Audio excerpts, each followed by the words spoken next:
GS centre math solution YouTube channel में आप सभी का स्वागत है। जैसे कि मैंने कहा था कि एडीओ का क्लास मैं जल्द ही शुरू करने वाला हूं, तो आज से मैं एडीओ का क्लास शुरू कर रहा हूं और एडीओ के क्लास में जितने भी टॉपिक है वो पूरा का पूरा मैं कंप्लीट करा दूंगा बहुत ही बारीकी से। तो आपको जो जो टॉपिक सिलेबस आपके जो सिलेबस में है, जो जो टॉपिक दिया है ना, वो पूरा टॉपिक मैं पढ़ाऊंगा।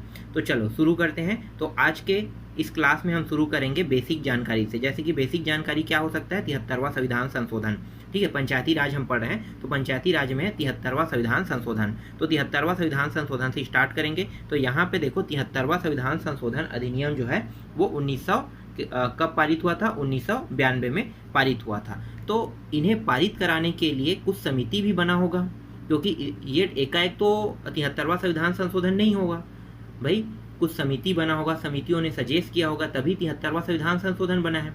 तो इससे पहले जो कुछ समिति जैसे कि अशोक मेहता समिति है, तुंगन समिति है, सिंधवी समिति है, तो ये समितियों के बारे में हम बाद में चर्चा करेंगे। अभी हम बेसिक जानकारी जान लेते हैं, बाकी जानकारी को मैं बाद में आपको बहुत ही बारीकी से बता दूंगा। तो आगे बढ़ते हैं। तो 73वां जो संविधान संशोधन अधिनियम है ये 1992 में हुआ है।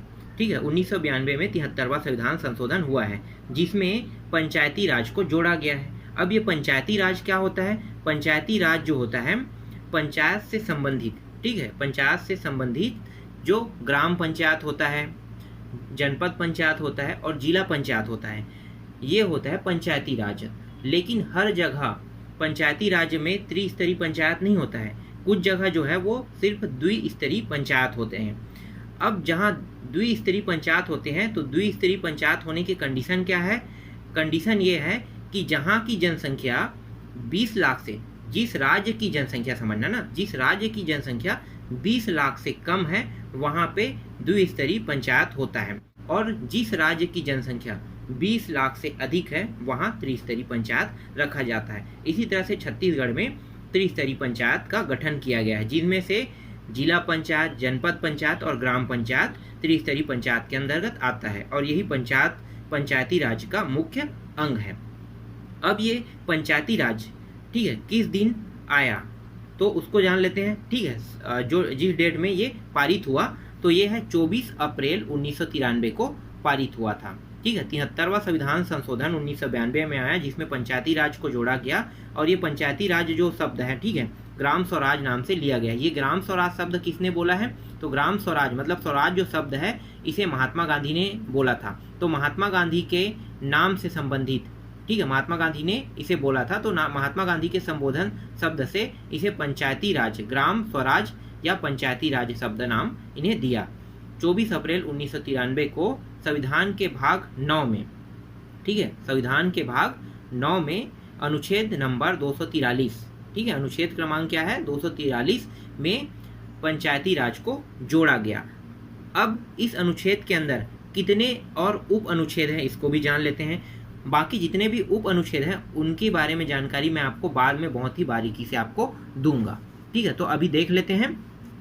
यहाँ पे देखो उप अनुच्छेद है 243 ए से लेके 243 ओ तक। अगर इसे क ख ग घ अंगा की तरह देखा जाए तो क से शुरू होके ड़ तक जाता है, ठीक है, या ABC अल्फाबेट में देखते हैं तो ये ओ तक जाएगा। है तो 243, लेकिन ये सभी के सभी क्या है?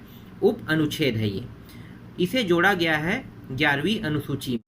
आगे देखते हैं। इसके बाद यहाँ पे आते हैं राज्य के नीति निर्देशक तत्व। अनुच्छेद क्रमांक 40 में ग्राम पंचायत का जिक्र हुआ है, ठीक है, ग्राम पंचायत का जिक्र हुआ है, और ये राज्य नीति निर्देशक तत्व जो है वो किसका है? महात्मा गांधी का। ठीक है, तो महात्मा गांधी के बातों को, ठीक है, अनुच्छेद 40 में रखा गया है। तो अनुच्छेद 40 जो है वो महात्मा गांधी से संबंधित है। क्वेश्चन ऐसे भी आता है कि कौन सा अनुच्छेद महात्मा गांधी से संबंधित है, तो आपको क्या लेना है? अनुच्छेद 40। अब हम जाते हैं ग्राम सभा में, जाते हैं ग्राम सभा की ओर बढ़ते हैं। तो देखो ग्राम सभा के सदस्य कौन कौन हो सकता है? तो ग्राम सभा के सदस्य जो है वो सरपंच है, पंच है, और पंजीकृत व्यक्ति जो है वो ग्राम सभा का सदस्य होता है। ये पंजीकृत व्यक्ति से संबंधित पंजीकृत व्यक्ति क्या है? तो पंजीकृत व्यक्ति का मतलब उन व्यक्तियों से है जिनके पास मतदान करने का अधिकार है। ये सब उसी ग्राम पंचायत के ग्राम सभा के सदस्य हैं जिस ग्राम पंचायत में ये अपना मत डाल सकता है। तो सिर्फ पंजीकृत जो व्यक्ति है वही क्या होगा, ग्राम सभा का सदस्य होगा। समझ में आ गया ये पंजीकृत व्यक्ति का मतलब। अब देख लेते हैं त्रिस्तरीय पंचायत। त्रिस्तरीय पंचायत का मतलब क्या है, तो हमारे छत्तीसगढ़ में त्रिस्तरीय पंचायत है जिसमें ग्राम पंचायत होता है, जनपद पंचायत होता है और जिला पंचायत होता है। तो ये तीनों मिलके त्रिस्तरीय पंचायत का निर्माण करता है। इसी तरह से सीटों में भी आरक्षण दिया गया है, उसको भी देख लेते हैं। तो सीटों में जो आरक्षण है वो एसटी और एससी वर्ग को बस मिला है। अब यहाँ पे जो एसटी और एससी वर्ग को जो आरक्षण मिला है ये जनसंख्या के आधार पे मिला है। साथ ही साथ महिलाओं को भी आरक्षण मिला है। तो महिलाओं को जो आरक्षण है वो 1/3 मतलब 33% से कम उनको आरक्षण नहीं देना है, ये आरक्षण सीट में कहा गया है। ये भी आपको क्लियर हो गया। चलो आगे देखते हैं पंचायत का कार्यकाल। पंचायत का कार्यकाल जो होता है वो 5 वर्ष का होता है। ठीक है, 5 वर्ष का पंचायत का कार्यकाल होता है। लेकिन 5 वर्ष से पहले अगर भंग हो जाए तो क्या होगा, अगर 5 वर्ष से पहले पंचायत भंग हो जाता है तो 6 महीने के अंदर उसे पुनः जो पद खाली होता है उस पद को भरा जाता है। दूसरा क्वेश्चन यहाँ पे इस तरह से बन सकता है कि एक बार अगर चुनाव हो गया, इसके बाद सरपंच बन गया, समझना ना, एक बार चुनाव हो गया, इसके बाद सरपंच बन गया, सरपंच बनने के बाद किसी कारण या किसी विशेष स्थिति के कारण वो अपने पद से त्यागपत्र दे देता है या उसकी मृत्यु हो जाता है, तब इसे भरने के जो कार्यकाल है वो 6 माह है। 6 माह के अंदर भरा जाता है। चलो आगे देखते हैं अगला टॉपिक क्या है। अगला है पंचायत सदस्यों की योग्यता। क्या होता है, ये इतना इम्पोर्टेंट तो नहीं है, क्वेश्चन में पूछा नहीं जाता, फिर भी आप लोग याद कर लो। पंचायत सदस्यों की योग्यता, सरपंच जो है वो 8वीं पास होना चाहिए और पंच के लिए कोई योग्यता नहीं है, याद रखना।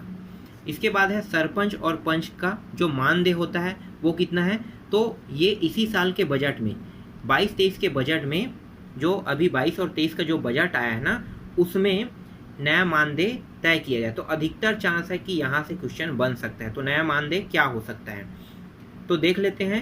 सरपंच का जो नया मानदेय है वो है 4000 और पंच का जो नया मानदेय है वो है 500। इससे पहले सरपंच का जो मानदेय था वो था 2000 रुपया था और पंच का जो मानदेय था वो था 200 रुपया था। तो आज के वीडियो में बस इतना ही।